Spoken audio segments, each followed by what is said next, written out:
In this video, I want to talk about inverse functions. Let's suppose I have a function f going from a to b. This could have an inverse, but it doesn't have to. The inverse, if it exists, is defined as this function f to the negative 1, which is just our f inverse, going from b to a, such that x is equal to f inverse of f of y, if and only if y is equal to f of x.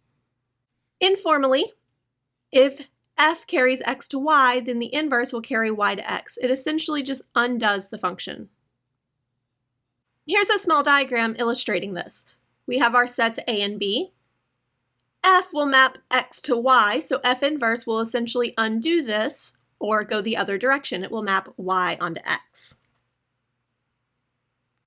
The first thing I want to show, if my function f going from a to b is not injective, then it cannot have an inverse.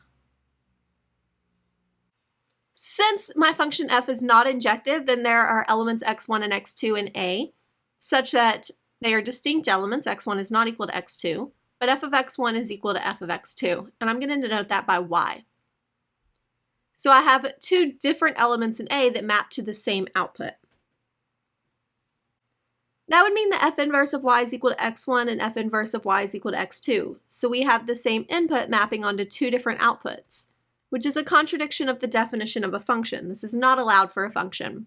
Therefore, the inverse cannot exist if it is not injective.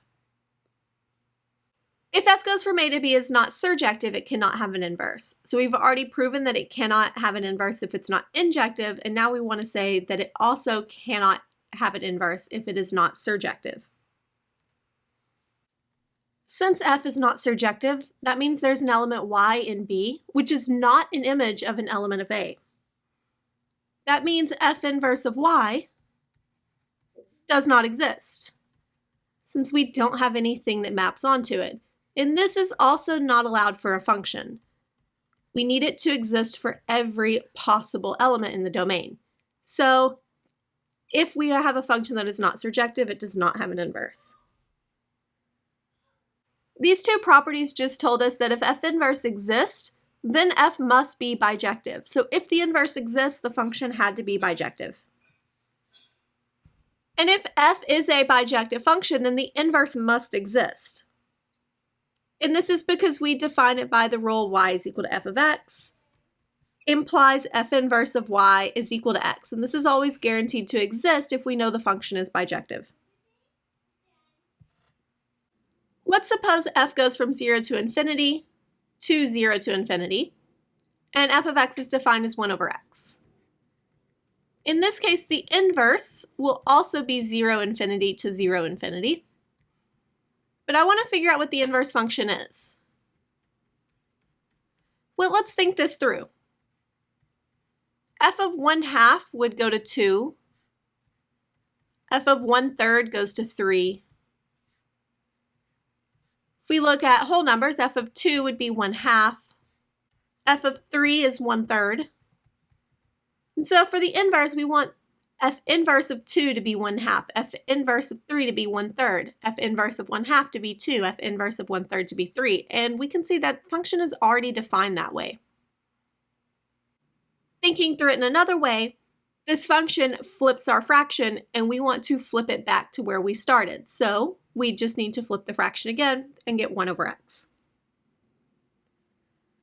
Let's think of another one. F goes from r to 0 to infinity, and f of x is defined as e to the x. In this case, f inverse will go from the interval 0 to infinity onto r. And the function, well, basics of algebra tell us that the opposite of e to the x is ln. So f inverse of x would be ln of x.